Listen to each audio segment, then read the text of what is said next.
Class 8, Holy Child School, Chemistry, Chapter number 1.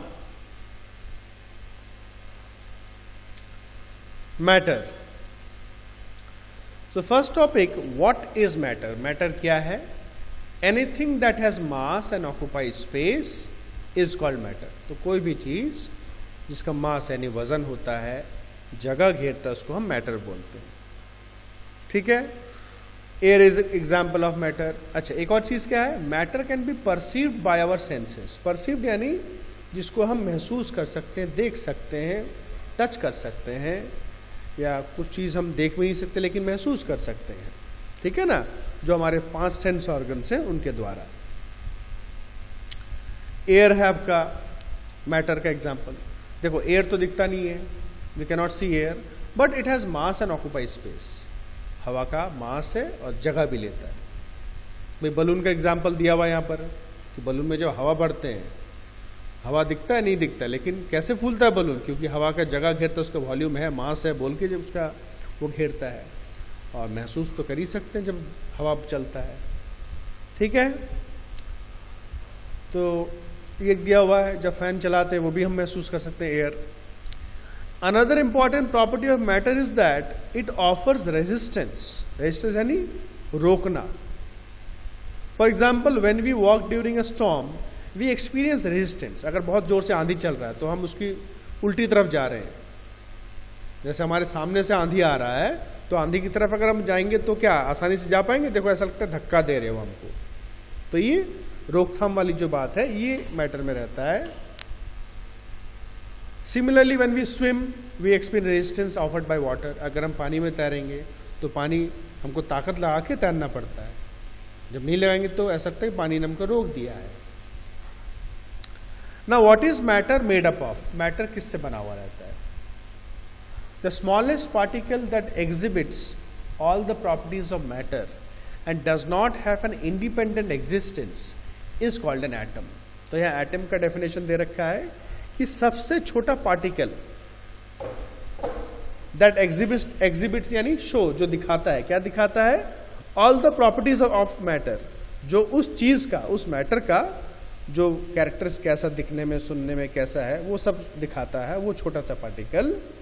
And does not have an independent existence. और जो कि अकेले नहीं रह सकता, उसको भाई अकेले रह के उसका कुछ वैल्यू नहीं है, उसका एटम बोला जाता है. An atom shows the unique characteristics of an element. तो कोई भी किसी का भी एटम किसी भी एलिमेंट का, एलिमेंट यानी एक ही चीज से जो बना हुआ है, जैसे ऑक्सीजन ऑक्सीजन हो गया, कार्बन कार्बन हो गया, हाइड्रोजन हाइड्रोजन हो गया, ये सारे एलिमेंट्स हैं. तो उसी के यूनिक यानी फिक्स उनके जो कैरेक्टरिस्टिक्स है, विशेषताएं हैं, वही दिखाता है. Since atoms cannot exist independently, 2 or more atoms join together to and form molecules.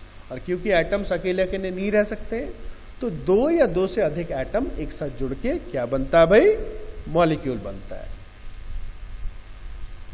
The smallest particle of matter that exhibits all the properties of matter and has an independent existence is called a molecule. तो देखो, molecule और matter में एक ही फर्क है main, कि particles of matter वो independent exist नहीं कर सकते, अकेले अकेले नहीं रह सकते, कोई वैल्यू नहीं है.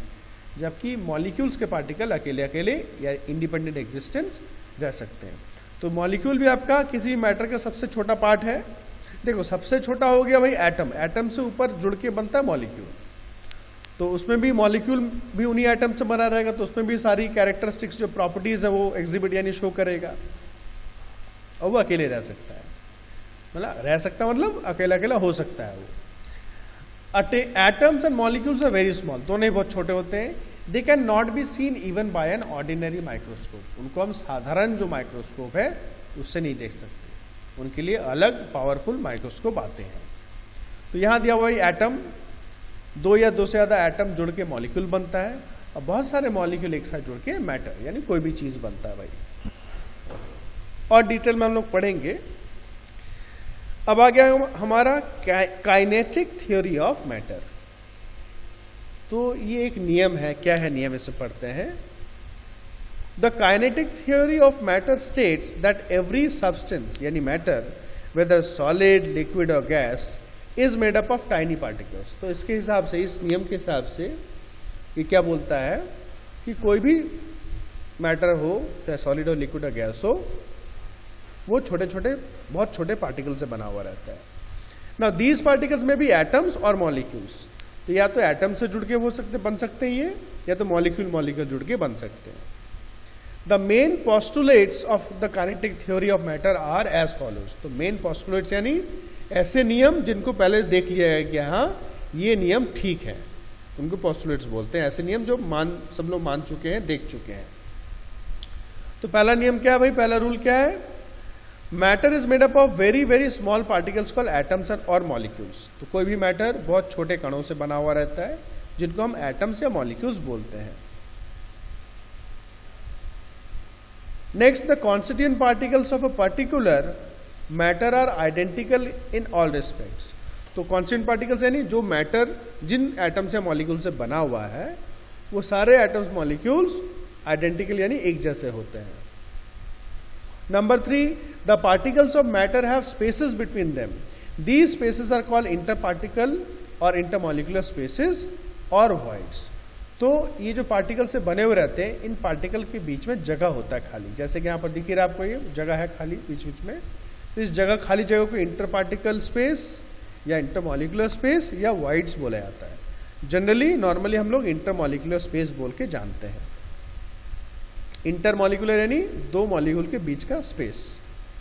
Number 4, the particles of matter attract one another. तो ये जो पार्टिकल्स होते हैं एक दूसरे को खींचते हैं, इसको इंटरपार्टिकल और इंटरमॉलिक्यूलर फोर्स ऑफ अट्रैक्शन बोला जाता है। The intermolecular force of attraction decreases with the increase in the distance between the constituent particles and vice versa. तो ये जो खिंचाव है, फोर्स ऑफ अट्रैक्शन है, जितना दूर जाएंगे पार्टिकल्स उतना ये खिंचाव कम होता जाएगा, और जितना पास पास आएंगे उतना ये फोर्स ऑफ अट्रैक्शन स्ट्रांग होगा, ज्यादा होगा। Number 5, the particles of matter are in continuous random motion. और ये जो पार्टिकल्स हैं मैटर के, ये हमेशा ये चलते फिरते रहते हैं, मूव करते रहते हैं, इसको बोला जाता है ब्राउनियन मोशन।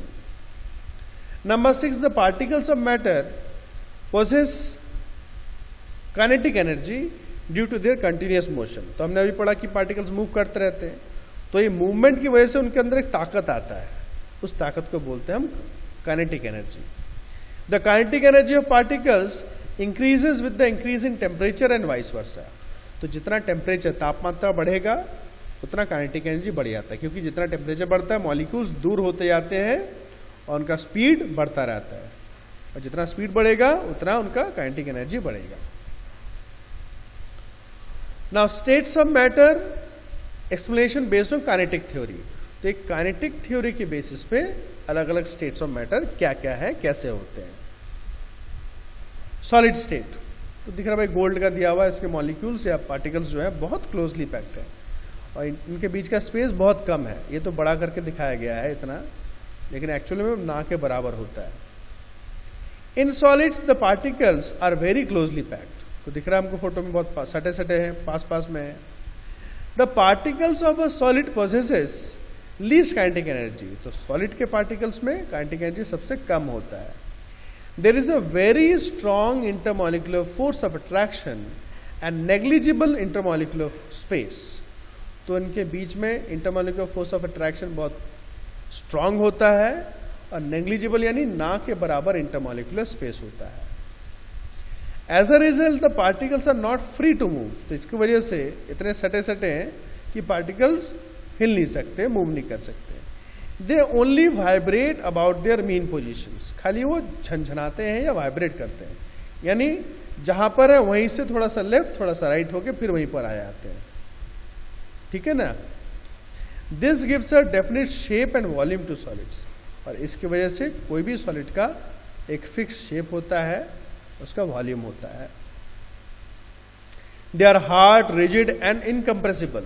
और सॉलिड्स बहुत सख्त होते हैं, रिजिड यानी ठोस होते हैं जिसको आप, और इनकम्प्रेसिबल यानी जिसको हम दबा नहीं सकते, पिचका नहीं सकते हैं। Some examples of solids are wood, metals, rocks, bricks and glass slab. ये कुछ एग्जाम्पल्स हैं next, liquid state. In liquids the particles are loosely packed. तो लूजली पैक्ड होते हैं लिक्विड्स में. The particles of a liquid possess higher kinetic energy. इनमें kinetic energy थोड़ा ज़्यादा होता है क्योंकि ये ज़्यादा मूव करते हैं, गैप ज़्यादा तो ज़्यादा मूव करते हैं. Intermolecular force of attraction in liquids is weak.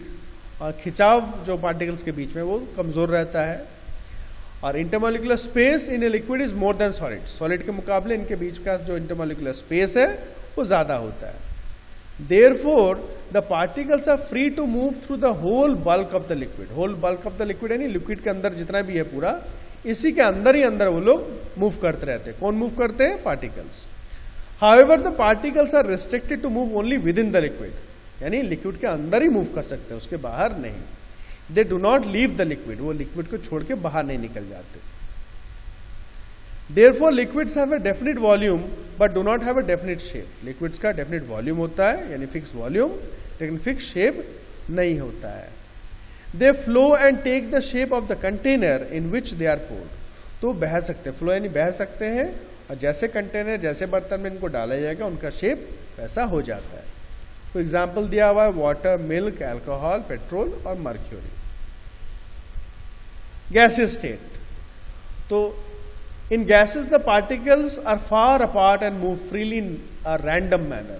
तो particles बहुत दूर दूर होते हैं और इन लोग चल फिर सकते हैं बहुत तेजी के साथ. रैंडम यानी यहां वहां कहीं भी. particles of a gas possess very high kinetic energy. और क्योंकि बहुत गैप रहता है, बहुत दूर दूर मूव कर सकते हैं, तो जितना तेज मूव करेंगे काइनेटिक एनर्जी ज्यादा होता है. Intermolecular force of attraction is very weak. और इंटरमॉलिक्यूलर फोर्स ऑफ अट्रैक्शन बहुत कमजोर होता है. और इंटरमॉलिक्यूलर स्पेस, बीच का जो जगह है उनके मॉलिक्यूल्स के बीच का जगह, पार्टिकल्स के बीच का जगह, वो बहुत ज्यादा होता है. As a result the particles move freely in all directions. और इसकी वजह से पार्टिकल्स हर तरफ वो मूव कर सकते हैं. These particles collide with each other and also with the wall of the container. तो ये पार्टिकल्स एक दूसरे से कोलाइड यानी टकराते भी हैं, और जो कंटेनर है जिसके अंदर ये गैस है, चाहे सिलेंडर हो किसी में हो, वो उसकी दीवार से भी टकरा टकरा कर आते जाते रहते हैं. This is the reason gases do not have a definite shape and volume. तो यही कारण है कि गैस का कोई भी फिक्स शेप नहीं होता है, वॉल्यूम नहीं होता है. They occupy the entire space available to them. जितना जगह होता है उस पूरी जगह में फैले हुए रहते हैं. एग्जाम्पल दिया हुआ oxygen, hydrogen, carbon dioxide, nitrogen और भी है. अच्छा, नोट पढ़ेंगे. The physical state of a matter is determined by. Physical state यानी कैसा, किस अवस्था में है कोई भी मैटर, तो उसको कैसे देखेंगे. क्या क्या देखते हैं? इंटरमॉलिक्यूलर स्पेस देखते हैं, इंटरमॉलिक्यूलर फोर्स ऑफ अट्रैक्शन देखते हैं, और काइनेटिक एनर्जी कितना उसमें है, पॉजेस यानी कितना है उनमें. ये तीन चीजें देखी जाती हैं. तो जितना हमने पढ़ा उसी के बारे में टेबल में दिया हुआ है. इस टेबल को आप अच्छे से पढ़ोगे, कुछ भी दिक्कत हो तो जरूर पूछना. ठीक है. और ये जो एक्सरसाइज फॉर रिवीजन है, इसको आप बहुत ध्यान से पढ़ के करना. आप किताब में पेंसिल से इसका फोटो आप मुझे भेज दोगे. आज हम यहीं तक रखेंगे.